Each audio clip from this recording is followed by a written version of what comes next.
Dear students, welcome to the class on Advanced Computer Architecture. Today I am going to do System Interconnect Architecture topic. System Interconnect Architectures. The static and the dynamic networks for interconnecting the computer subsystems are discussed here. The networks can be used for internal connections among the processors, memory modules, and I/O adapters in a centralized system. Also, it can be used for a distributed networking of multi-computer nodes. The topology of an interconnection network can be either static or dynamic. Static networks are formed of point-to-point direct connections which will not change during the program execution, whereas the dynamic networks are implemented with the switched channels which are dynamically configured to match the communication demand in the user programs. Static networks are used for fixed connection among subsystems of a centralized system or a multiple computing node of a distributed system. Dynamic networks, they include buses, crossbar switches, multi-stage networks, and routers which are often used in the shared memory multiprocessors. Both the types of networks they have been implemented for the inter-processor element data routing in SIMD computers. Why we go for a network? Because it is providing us the advantages of low latency. That means the delay will be reduced, and we can also go for increasing the transfer rate of the data, and also we are going to get a wide channel. These are the advantages. And when we go for a network, we have to analyze for the following parameters. That means we have to look for these parameters. If these parameters are good, then that particular interconnection network is good, we say. So those parameters are the latency, the bisection bandwidth. Latency means delay. The bisection bandwidth means when we divide the network into equal half, and how we can manage with minimum number of switches, that we have to analyze, and what are the different type of routing functions and how we can implement these routing functions, that we'll have to analyze, and also how we can go for scaling the parallel architecture. That means when I'm going to enhance or when I'm going to increase the size of the architecture, how this particular network will withstand. All these things I have to analyze. When we go for a network, we have to look for some parameters. The first one is the network size. Here the network will be represented by a graph. So the number of nodes in the graph, it is called as the network size. So then the node degree. The node degree is given by the small d. The small d is the number of edges incident to a node. That means when we have a node, we will have some edges which are incoming, we will have some edges which are outgoing. The sum of the incoming as well as the outgoing, that will be equal to the small d, which is equal to the node degree. Next, we have the network diameter, that is the capital D. This is indicating the number of nodes between two nodes, which is nothing but the maximum shortest path. So in a network, you take any two nodes and the maximum whatever is there for the entire network, we are going to consider the maximum. So the maximum shortest path between any two nodes. So the number of nodes what are there, that will be the network diameter. Then we have the bisection width.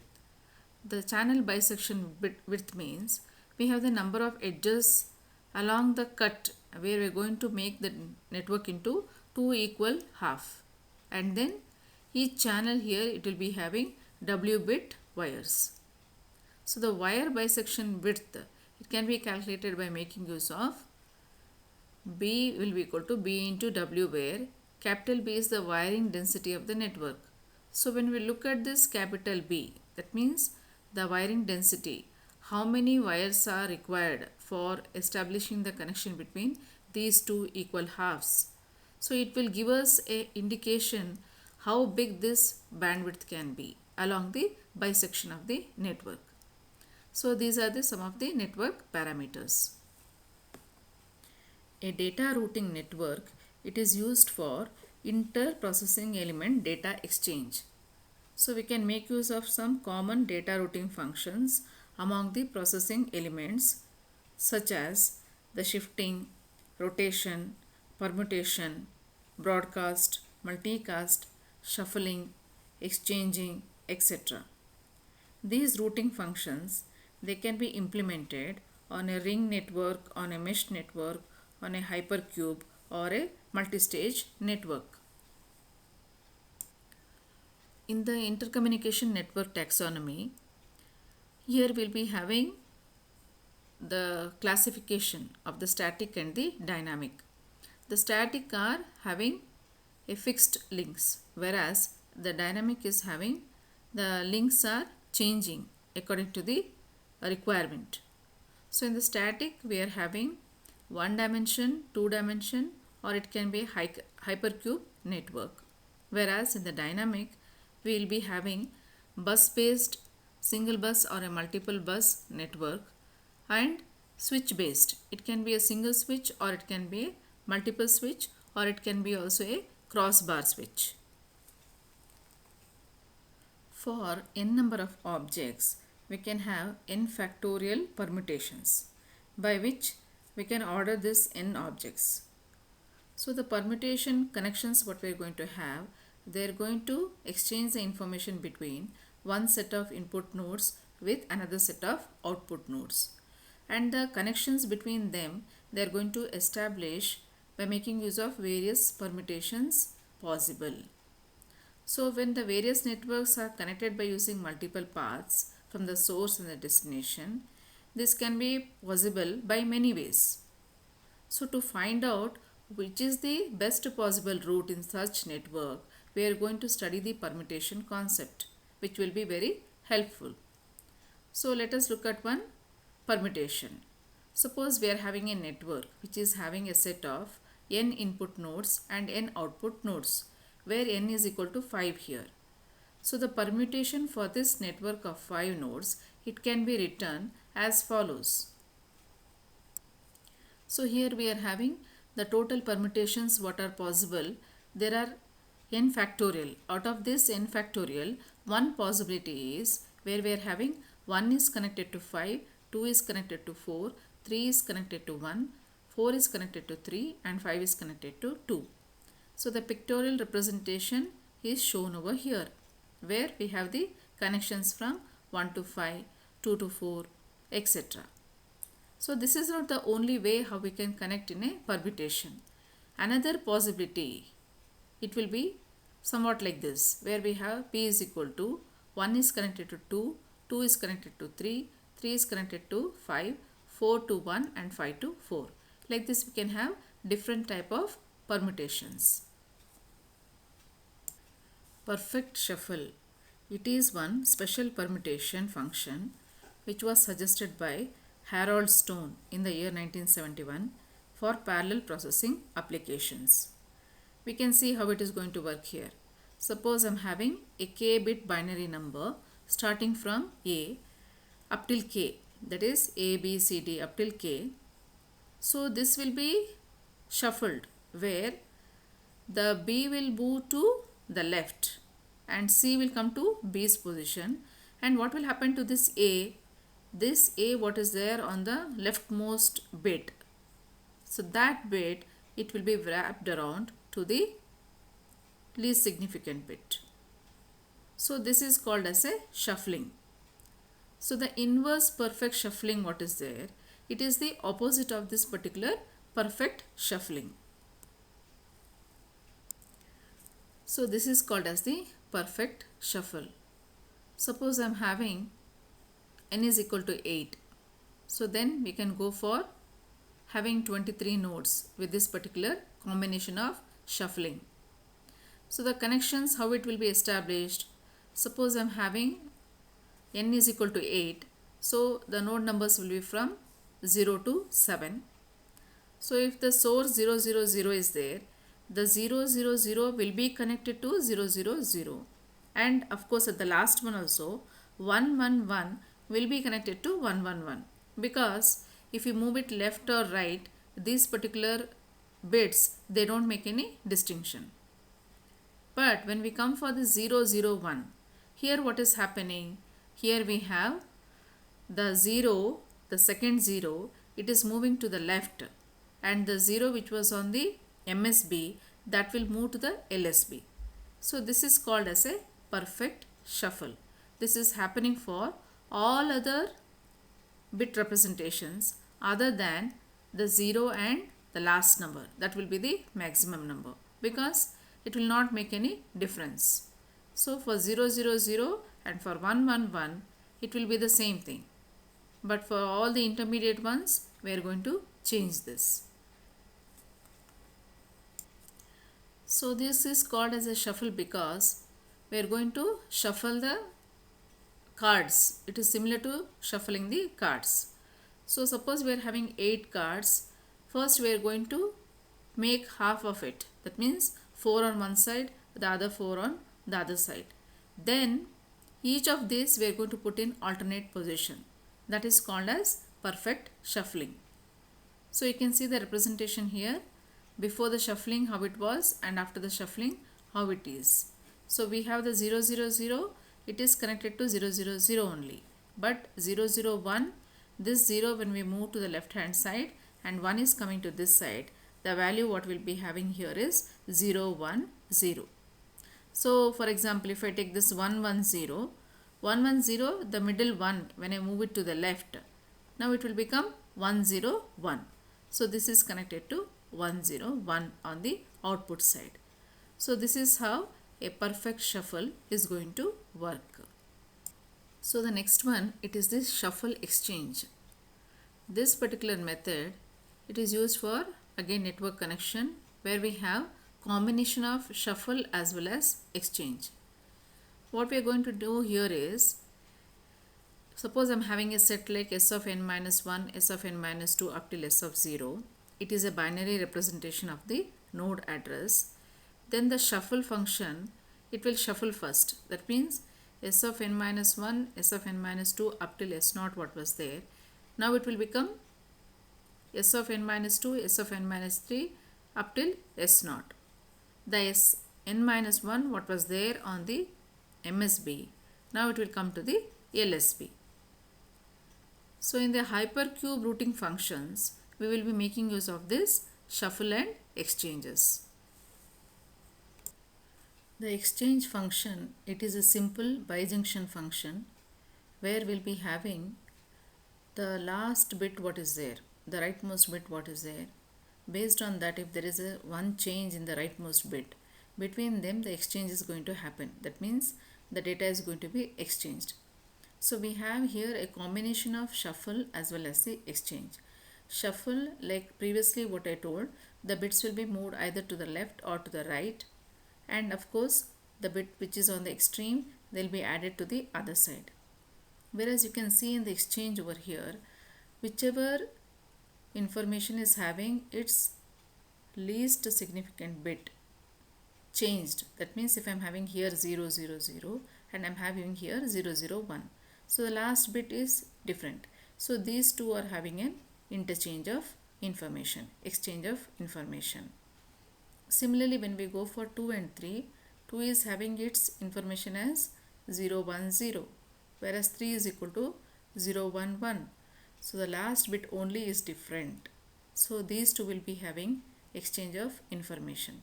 Similarly, for the 4, 5 and the 6, 7, where we'll be having the rightmost bit what is there, only one bit will be different. So this type is called as a shuffle and exchange. Like in the previous case, we will be having the shuffling. That means from 1 it goes to 2, from 2 we go to 4, because we are going to shift the bits. Shuffling is going to happen. So this is the shuffle as well as the exchange. The next one is the hypercube routing function. If the vertices of a n-dimensional cube, they are labeled with n-bit numbers. So here n can be a 3 dimension or it can be a 4 dimension. So it will not be 2-dimension, it will be more than 2 only. So it can be 3-dimension and more than that. So that only one bit is going to differ between each pair of the adjacent vertices. Then the n routing functions are defined by the bits what is given in the node address. That means it is not like only the last bit or the first bit. Any one of them, it should be different. So then we call it as a hypercube routing. For example, when we are having a 3-dimensional cube, we can see that we can have different routing function between the nodes with the addresses that is going to differ in the first bit, the second bit as well as the third bit. That means if it is a 3-dimension, we are having 3 bit of information. So we'll be having MSB, we'll be having LSB, also we'll be having the middle bit. Based on this, if there is any change in any one of these, then we are going to route them. This is called as a hypercube routing. In the hypercube routing, we will have the cube. The base will be the cube. Based on the cube and what are the dimensions, we are going to differ by 1 bit. That 1 bit can be in any place, and then we are going to connect them. This is called as a hypercube routing function. So you can look at this cube over here. 2 nodes will be connected if their addresses are going to differ by 1 bit. So this method, it will be used for controlling the routing of the data in a very simple way. So you can look at this particular routing over here. Suppose I am having the node number 4 and the node number 5. So the node number 4 is having information 100 and the node number 5 is having the information as 101, where only the last bit is changing. So there is 1 bit change. Similarly, the 4 is also connected to 6, where we have 4 is having 100, 6 is having 110. So the middle bit what is there, that is changing. So I am having the connection from 4 to 6. This connection, it is a hypercube connection where we have a node connected to more than 2 other nodes. So 4 is also connected to 0 because the 4 is having the information as 100. Its number is 100 and it is connected to 000 where it is differing by the first bit. So like this, we can go for having connection between 2 nodes where 1 bit will be different. The 1 bit here, it is not fixed. It can be either the last bit or the first bit or the middle bit. So if we consider a cube and when n is equal to 3, there can be 3 paths from 0, 0, 0 to the destination. That means it is equal to 1, 1, 1. That means if I am going from the node number 0 to another node number 1, 1, 1, what are the different ways I can take? If I take the path 1, I can move from 0, 0, 0 to 0, 0, 1, then to 0, 1, 1 and I'll reach 1, 1, 1. If I am taking a path 2, then I start from 0, 0, 0, I'll go to 0, 1, 0, then 1, 1, 0, 1, 1, 1. Like this we can have 3 paths. So we can see here among the 3 paths here, the values, how many number of paths are there, it is equal to 3. So in a 3 cube network, the n will be equal to 3. That means n alternate paths are possible between any 2 nodes which is having a n cube network. So why this is useful? If I am having a network and if there is some problem in that particular path, I can go for alternate path. So this alternate path also will be having the same distance, but there will be some alternate path because it is a cube. We can also have a broadcast mapping. That means we have one to all connections, and multicast, it is one subset to another subset. And also we can go for a personalized broadcast where selected receivers only are going to receive the messages. The factors which are going to affect the network performance, they are functionality. That means how the network is going to support the data routing, interrupt handling, synchronization, requesting or messaging combinations, and the coherence. That means how the network is going to support all these functionalities. And then we have the network latency. Here we are going to talk about the worst case delay for a unit message to be transferred through the network. That means the worst case scenario for a smallest message that will decide what will be the latency of the network. Then the bandwidth. The bandwidth is going to refer to the maximum data transfer rate in terms of the megabytes or the gigabytes which is transmitted through the network. Hardware complexity means here we are talking about the hardware cost. It may be the wires, switches, connectors, etc. And the scalability means how easily this particular network combination is going to adapt to an increase in its size. It may be in terms of adding more number of processors, or where I'm going to add some more memories to it, how it can be scalable. Is it scalable? So these are the factors which will be affecting the network performance, concluding the present network what we have studied. So this concludes the interconnection networks, the static and the dynamic interconnection networks. We will continue in the next class.